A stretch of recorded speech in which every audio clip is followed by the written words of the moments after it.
Taste the Daily. அண்மை செய்தி. உயர்நீதிமன்ற தீர்ப்பையும் மீறி உதவி மக்கள் தொடர்பு அலுவலர் பணியிடங்களுக்கு தகுதியற்ற திமுக தகவல் தொழில்நுட்ப பிரிவு பணியாளர்களை நியமிக்க முயலும் பொம்மை முதலமைச்சருக்கு அதிமுக பொதுச் செயலாளர் கண்டனம் தெரிவித்திருக்கிறார். இது பற்றிய விவரங்களோடு இணைகிறார் நமது தலைமை செய்தியாளர் ஜெயக்குமார். வணக்கம் ஜெயக்குமார், கூடுதல் விவரங்கள். வணக்கம் சைது. உயர்நீதிமன்றத்தினுடைய தீர்ப்பையும் மீறி உதவி மக்கள் தொடர்பு அலுவலர்கள் APRO பணியிடங்களுக்கு தகுதியற்ற திமுக தகவல் தொழில்நுட்ப பிரிவு பணியாளர்களை நியமிக்க முயலும் பொம்மை முதலமைச்சருக்கு கண்டனம் தெரிவித்து அனைத்திந்திய அண்ணா திராவிட முன்னேற்ற கழகத்துடைய பொதுச் செயலாளரும் சட்டமன்ற எதிர்க்கட்சித் தலைவரும் முன்னாள் முதலமைச்சருமான புரட்சித் தலைவர் எடப்பாடி கே பழனிசாமி அவர்கள் அறிக்கை வெளியிட்டிருக்கிறார். அவர் வெளியிட்டிருக்கக்கூடிய கண்டன அறிக்கையில் தமிழகத்தில் உதவி மக்கள் தொடர்பு அலுவலர் APRO பணியிடங்கள் நியமனம் செய்வதற்கு சென்னை உயர்நீதிமன்றம் தெளிவான வழிகாட்டுதல்களை கூடிய தீர்ப்புகளை வழங்கி இருக்கிறது. அத்தீர்ப்புகளை மீறி ஸ்டாலின் மாடல் அரசு திமுக தகவல் தொழில்நுட்ப பிரிவு IT விங் பணியாளர்களை தகுதியின்றி நியமிக்க முயல்வதாக செய்திகள் வருகின்றன என்று தெரிவித்திருக்கிறார். இதற்கு எனது கடும் கண்டனத்தை தெரிவித்துக் கொள்வதாக அனைத்து இந்திய அண்ணா திராவிட முன்னேற்ற கழகத்துடைய பொதுச் செயலாளர் புரட்சித் தலைவர் எடப்பாடி கே பழனிசாமி அவர்கள் தெரிவித்திருக்கிறார்.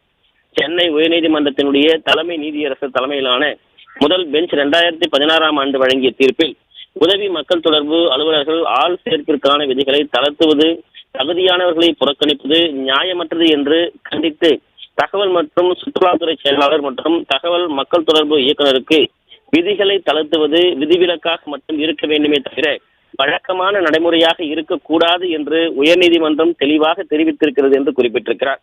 இந்த நிலையில் உதவி மக்கள் தொடர்பு அலுவலர் பணிக்கு இளங்கலை பட்டப்படிப்புடன் பத்திரிகை மற்றும் மக்கள் தொடர்பு அல்லது மீடியா சயின்ஸ் படிப்பு கட்டாயமாக்கப்பட்ட அரசாணையை திரும்ப பெற நிர்வாக திறனற்ற ஸ்டாலின் மாடல் அரசு திமுக அரசு முடிவெடுத்திருப்பதாக தெரிய வருகிறது. இது தகுதியற்றவர்களையும் ஆட்சியாளருக்கு வேண்டியவர்களையும் உதவி மக்கள் தொடர்பு அலுவலர் பணிக்கு நியமிக்கும் திமுக அரசின் மோசமான முயற்சியாகவே கருதப்படுகிறது என்று குற்றம் சாட்டியிருக்கிறார். மருத்துவராக இருக்க மருத்துவம் படிப்பும் வழக்கறிஞராக இருக்க சட்ட படிப்பும் அவசியம் என்பது போல உதவி மக்கள் தொடர்பு அலுவலர் பணிக்கு பத்திரிகை மற்றும் மக்கள் தொடர்பு அல்லது மீடியா சயின்ஸ் துறையில் குறைந்தபட்சம் டிப்ளமோ அல்லது பட்டப்படிப்பு அவசியம் என்பது அரசாணையில் தெளிவாக உள்ளது.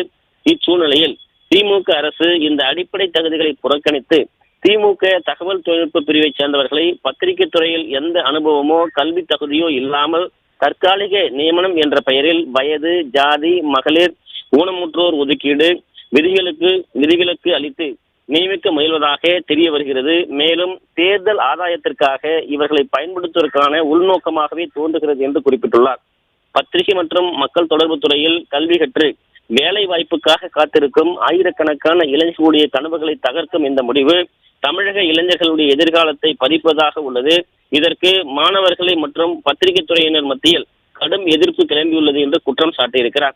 சென்னை உயர்நீதிமன்ற உத்தரவுகளை மதித்து தற்காலிக நியமனம் என்ற பெயரில் தகுதியற்றவர்களை நியமிக்கும் முயற்சியை உடனடியாக கைவிட வேண்டும் என்றும் 2022ஆம் ஆண்டு இந்த அரசு வெளியிட்ட அரசாணையின்படி உதவி மக்கள் தொடர்பு அலுவலர் பணிக்கு பத்திரிகை மற்றும் மக்கள் தொடர்பு அல்லது மீடியா சயின்ஸ் துறையில் குறைஞ்சபட்சம் டிப்ளமோ அல்லது பட்டப்படிப்பு முடித்தவர்களை தமிழ்நாடு அரசு பணியாளர் தேர்வாணையத்தின் மூலம் மட்டுமே நியமிக்க வேண்டும் என பொம்மை முதலமைச்சர் திரு ஸ்டாலினை வலியுறுத்துகிறேன் என்று அனைத்திந்திய அண்ணா திராவிட முன்னேற்ற கழகத்துடைய பொதுச் செயலாளரும் சட்டமன்ற எதிர்க்கட்சித் தலைவரும் முன்னாள் முதலமைச்சருமான புரட்சித் தலைவர் எடப்பாடி கே பழனிசாமி அவர்கள் எடுத்திருக்கக்கூடிய அறிக்கையில் சுட்டிக்காட்டியிருப்பது குறிப்பிடத்தக்கது.